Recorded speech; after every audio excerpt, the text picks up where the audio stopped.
What's going on, guys? Well, I'm back in the Cherokee. This is the Cherokee I just put the rough country lift on, and my buddy brought it back to me, and he said that it's been death wobbling on him a couple times actually, and he's a little scared of it. So today we're gonna remedy that issue, and it's probably has something to do with the track bar and the track bar bracket, that track bar bushing. But I'm gonna go drive it around and see if I can get the death wobble. All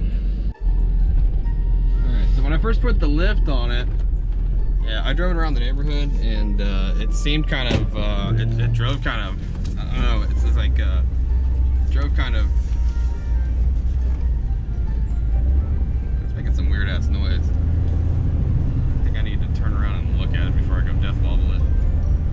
Anyways, when I drove it around the neighborhood, it was a little bit like darty. It wanted to dart all over the place, and I just figured that it was mostly due to the Swaybar end links are really short, and you can tell that they were pulling down on the body, and so it kind of felt like it's riding like this, and that's what the shorter end links will do. I mean, that's kind of as bad as that is. Like, you can buy these rough country lifts with just bare minimum pieces, or you can buy lift kits that aren't very expensive with bare minimum pieces, and they're pretty dangerous, I guess you could say, because they don't come with everything you need to make the suspension work correctly. And this is kind of a case of that and a worn out track bar. So it's not making any noise now. Let's see if I can get this thing to death wobble on me. All right, so my buddy said he was going about 50, 55 when it happened, and I'm in the neighborhood, and you don't really drive over 45, but see if I can get it to do it. Yeah, it feels a little strange, you know, like, but every Jeep kind of feels a little different after you lift them, and, you know, with different components and stuff. So my other Jeep was lifted with Rubicon Express, everything Rubicon Express, and it had everything you needed, everything. I bought everything it needed as far as getting the geometry right, so it didn't drive all wacky. This one is just springs. It's just springs and helpers, like helper leaps in the back.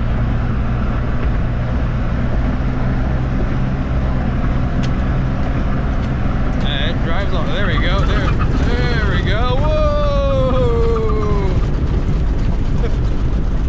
That's some scary stuff right there. Oh yeah, that's some scary stuff. Like, you immediately want to jam on the brakes, but that really doesn't help anything out. You just kind of want to just roll through it and slow down. Whew. I could probably get it to do it again on the way back. Are you ready for some death wobble? That's pretty scary. All right, here we go. We're gonna do it again.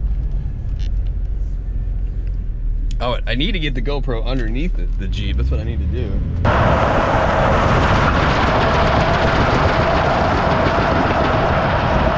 All right.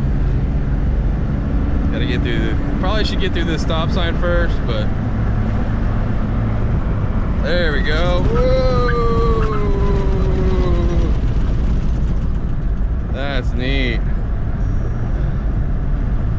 Ooh, yeah, it's definitely bad. Super bad. Wow, that's scary bad. I really don't want to do that too many times because I don't want it to fall apart on me. All right, so what needs to be done is first of all, the Swaybar links are way too short, but I had installed this track bar bracket, and yes, I welded it on there also, and it looks like garbage. Okay, the welder really wasn't set up very well. I'm not gonna make any excuses, but it didn't weld so good. But I'm gonna get rid of this and replace the bushing that's right here in the track bar. I need to check the joint to see if it's okay.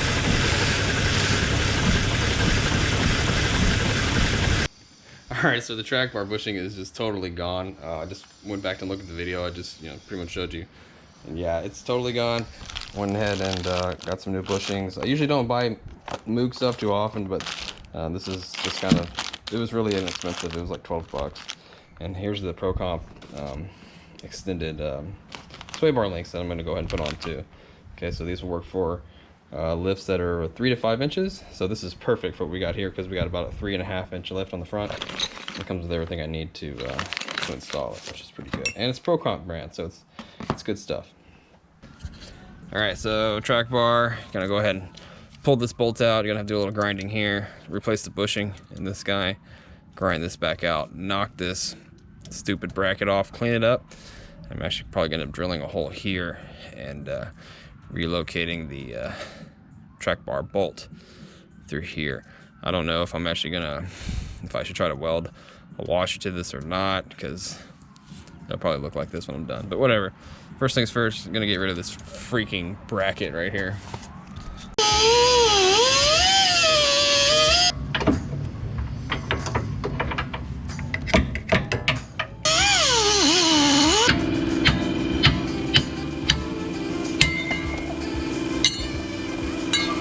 All right, so got the bracket all kind of cleaned up, got this guy all apart. Bye-bye to that trash right there. Track bar bushing is all worn out. You can see this is totally worn out from the backside. I don't know what it looks like, but I'm just gonna use the ball joint press. I got a little plate I'm gonna use and a little cup. I'm going to set that up and show you how I'm just gonna push that out. It's not gonna be too hard. Replace it with the new one I got right here.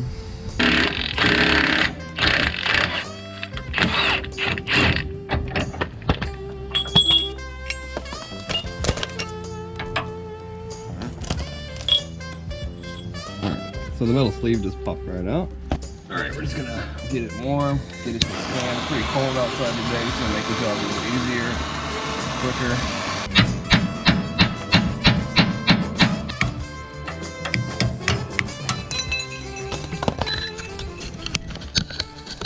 All right, well, gotta heat it up a little bit more and then just knock it right out. End up using, you know, a combo of the chisel and the punch. And I'm just gonna end up a little bit of sandpaper right there and just cleaning up any of the sharp edges.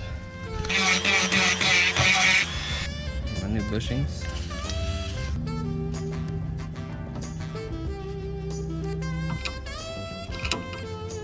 And like that, you get your collar, a little bit of juice, slide it right in there. Alrighty, there we go. So now what I'm gonna do is I'm gonna measure over 3/4 of an inch. Re-drill me a new hole for the track bar, and that's going to allow me to center the axle on a super budget. It's kind of like your free track bar mod, I guess you can say.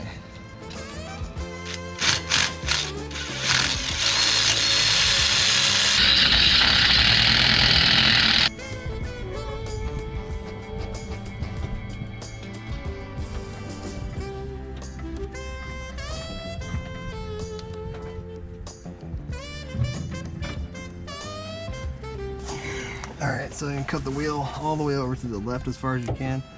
You can pretty much use the gearbox to help you pull it. Pull the axle over.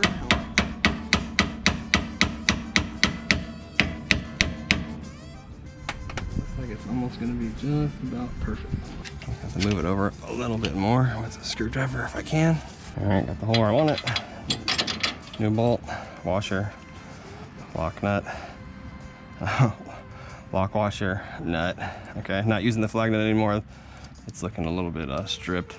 But yeah, this really isn't a lot of metal to deal with, but this is a two-wheel drive Jeep. It's never going off-road. This is gonna be fine for street driving. I don't really recommend doing this for anything that's gonna go, you know, wheeling hardcore, because it'll probably break right here. There you go, blam. All right, so we're just gonna disconnect the top ones.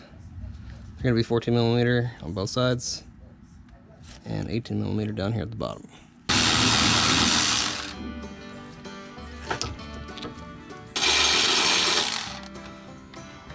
gonna reuse this stuff. This can go bye-bye. Just take note of the shape.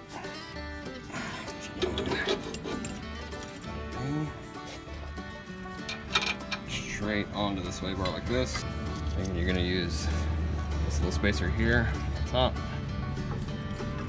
and then you'll put the washer, and then the nut. So here's the factory one, and here's your extended one. It should help out with the ride.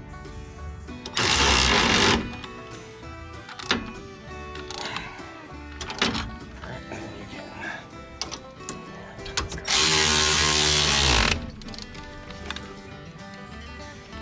There we go. Alright. Let's see if this thing death wobbles. So the death wobble would happen like above 40 miles an hour. Let's see what happens. It's a nice afternoon, nice and cool outside. Let's see, how fast are we going? 40. Oh, it's still got, oh, still got it. It's still wobbling. Oh no. Oh. Oh. It still wobbles. Oh. Oh. We'll go back and see if we can, it didn't go into death mode, but it's still wobbly. Got too many cars around me.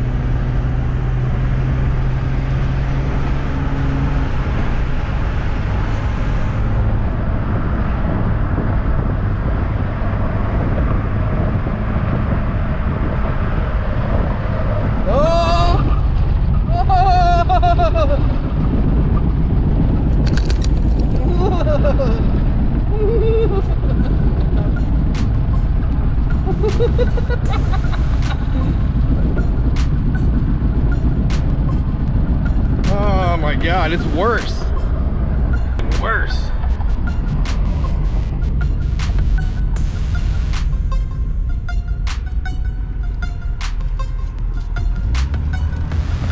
Oh my God, it's like way worse than it was before. It's like super bad. Super duper bad. I don't even know what to do now.